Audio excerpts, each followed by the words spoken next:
Some people say there's no such thing as a perfect wedding. My sister Emma would disagree. She'd been planning her fairy tale wedding since we were kids, down to the exact shade of pink for the roses and the precise height requirements for her bridesmaids. I just never expected to be excluded from that fairy tale because I didn't fit her aesthetic. I'm Hannah Morgan, and this is the story of how my sister's obsession with perfection led to the most dramatic revelation at a wedding our family had ever seen. I just think someone else would be a better fit, Emma said over brunch, carefully cutting her egg white omelet into precise squares. You understand, don't you? The photos have to be perfect. I sat across from her at our usual Sunday spot, Le Petit Café, struggling to process what I was hearing. My sister, my only sister, was telling me I couldn't be her bridesmaid because I wasn't pretty enough. I don't understand, I said, my coffee growing cold between my hands. We always talked about being each other's bridesmaids since we were little girls. Oh, Hannah, Emma sighed, reaching across the table to pat my hand with perfectly manicured fingers. That was before I met Charles, before we started planning this wedding. It's going to be featured in Modern Bride magazine. Everything has to be absolutely perfect. Charles Montgomery was my sister's fiancé, the heir to Montgomery Industries, and, according to Emma, her ticket to the life she'd always deserved. They'd met at a charity gala where Emma had been working as an event coordinator. 6 months later, they were engaged. So because I'm not model material, I can't stand up with my own sister at her wedding. I tried to keep the hurt out of my voice, but it crept in anyway. Emma had always been the pretty one, tall, blonde, and effortlessly elegant.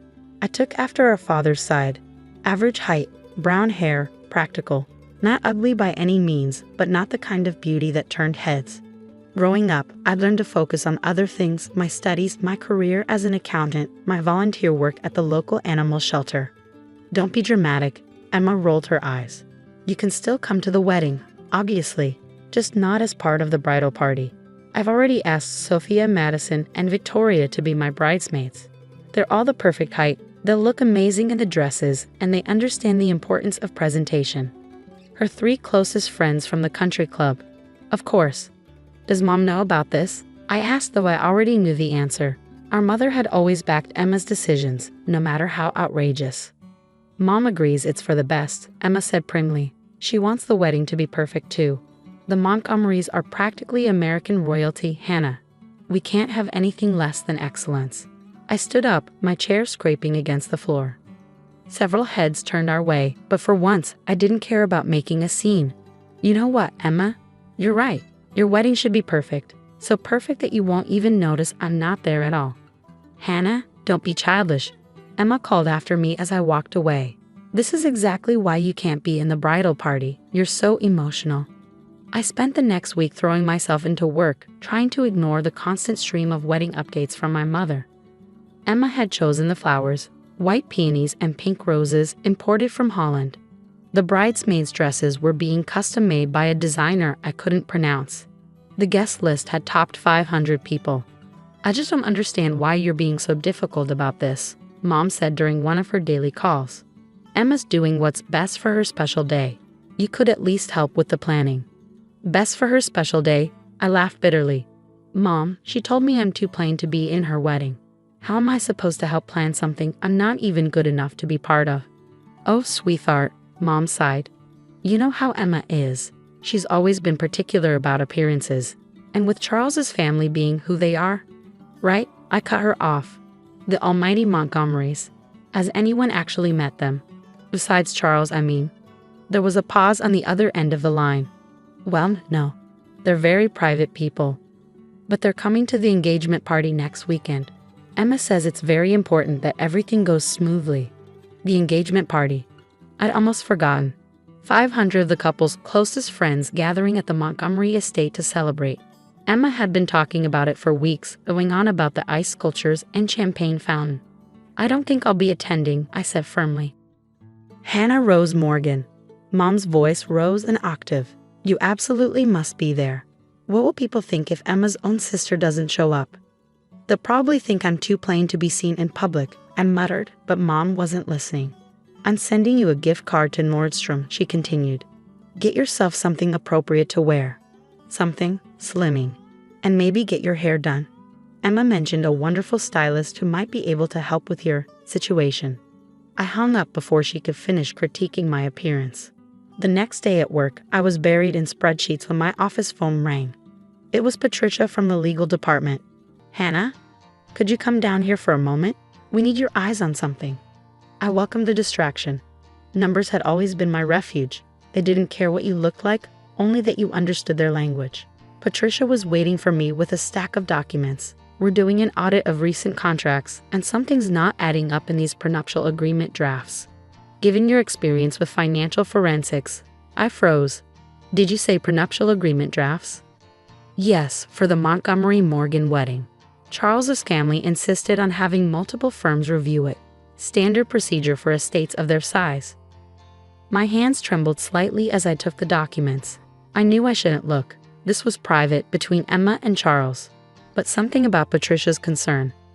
3 hours later, I sat back in my chair, my head spinning. The prenup wasn't just a standard protection of assets. Hidden in the dense legal language and complicated financial clauses was something far more sinister. Charles Montgomery wasn't the heir to a fortune.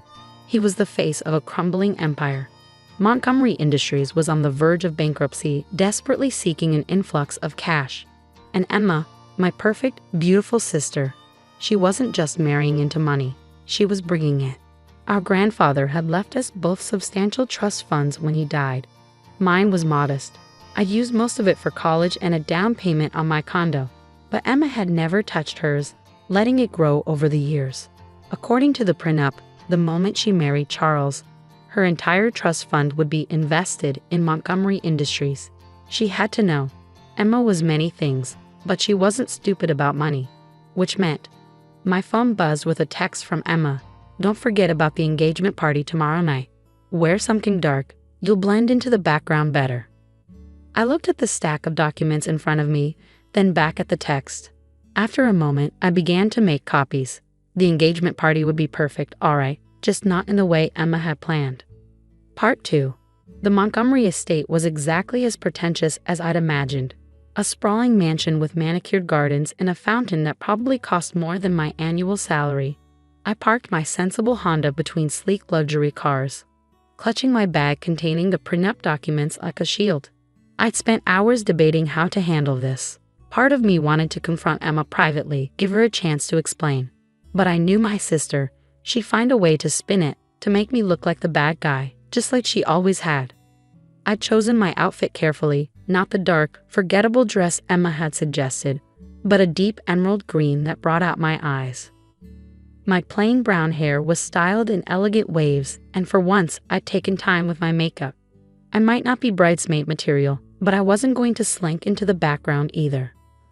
The party was in full swing when I arrived. Ice sculptures glittered under strategic lighting, champagne flowed freely, and a string quartet played softly in the corner. Emma held court near the grand staircase, resplendent in a white designer dress that probably cost more than my car. "Hannah," she called out, her smile not quite reaching her eyes. "You actually made an effort. How? Nice." "Thanks, sis," I replied sweetly. "You look perfect, as always. Where's Charles? There's something I'd love to discuss with both of you." "Oh, he's talking business with some investors." Emma waved vaguely toward the study. "You know how it is. Actually, would you mind not bothering him tonight? This party is very important for the family's connections." "I'm sure it is," I murmured, especially given Montgomery Industries' current financial situation. Emma's perfectly practiced smile faltered for just a moment. "I don't know what you're talking about." "No? Maybe we should discuss the prenup then. The one that signs over your entire trust fund to a failing company." The color drained from Emma's face. She grabbed my arm, manicured nails digging into my skin. "Not here," she hissed. "How do you even know about that?" "I'm an accountant, remember. The plain, boring sister who's good with numbers." The documents crossed my desk today. "It's none of your business." Emma's voice was low, dangerous. "You don't understand anything about this." "Then explain it to me," I challenged. "Explain why you're throwing away your future for a man who's using you for money." "Using me?" Emma laughed, but there was an edge of hysteria to it. "You think I don't know exactly what I'm doing? This is my chance, Hannah. Once the merger is complete, once the company recovers, I'll be Mrs. Montgomery, one of the most powerful women in the city. No more event planning, no more scraping by on commission. I'll finally be somebody. You already are somebody, I said softly. You're my sister. A sister you clearly don't support, she snapped. Just like you're trying to ruin my wedding by not being a proper bridesmaid. You've always been jealous of me. Jealous? I couldn't help but laugh. Emma, I'm trying to protect you. Have you even met Charles's parents? Anyone from the company? A flicker of uncertainty crossed her face. They're very private people, Charles says. Charles says a lot of things, doesn't he? But where is his family tonight? At their own son's engagement party? Emma glanced around the crowded room, and for the first time, I saw doubt in her eyes. The party was full of her friends, our relatives, business associates, but no one from the Montgomery family. They had prior commitments, she said weakly. Important business matters. More important than this? I pressed. Than you? Before she could respond, Charles appeared beside us, handsome in his tuxedo, but with a slight sheen of sweat on his forehead that hadn't been there in any of the society page photos. Emma, darling, he said, barely glancing at me. Some of the investors are asking about the merger timeline. Perhaps you could charm them while I make some calls. Actually, I stepped forward. I'd love to hear about the merger too. And maybe you could introduce us to your parents. They must be here somewhere. Charles's smile became fixed. I'm sorry you are? Hannah, Emma's sister. The one who's too plain for the wedding photos? I'm also a financial forensics specialist, and I have some fascinating questions about Montgomery Industries' recent SEC filings. The color drained from Charles's face. He grabbed Emma's arm, much like she had grabbed mine earlier. Darling, we should really speak to those investors. No. Emma's voice was quiet but firm. She pulled away from him, looking between us. Hannah's right. Where are your parents, Charles? Why hasn't anyone from your family come to a single event? Why did you insist I sign that prenup so quickly? Emma, please. Charles lowered his voice. You're making a scene. Am I? Emma's voice rose slightly. I think my sister is asking some very reasonable questions. Questions I should have asked months ago. People were starting to stare. The string quartet faltered slightly in their playing. Your sister, Charles said through clenched teeth, needs to learn to mind her own business, unless she wants to deal with certain consequences. Are you threatening my sister? Emma's eyes narrowed. All the uncertainty vanished from her expression, replaced by something I hadn't seen in years. The fierce protectiveness we shared as children, before society pages and status became her priority. Of course not, Charles backpedaled. I'm simply saying. He's saying he doesn't want everyone to know that Montgomery Industries is bankrupt. I announce, loud enough for nearby guests to hear, that this whole engagement is a scheme to get access to Emma's trust fund before the company collapses. The room went silent. Emma stood very still, looking at Charles with new eyes.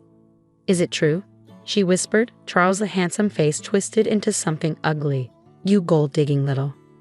Before he could finish, Emma's hand cracked across his face in a slap that would have made any soap opera proud.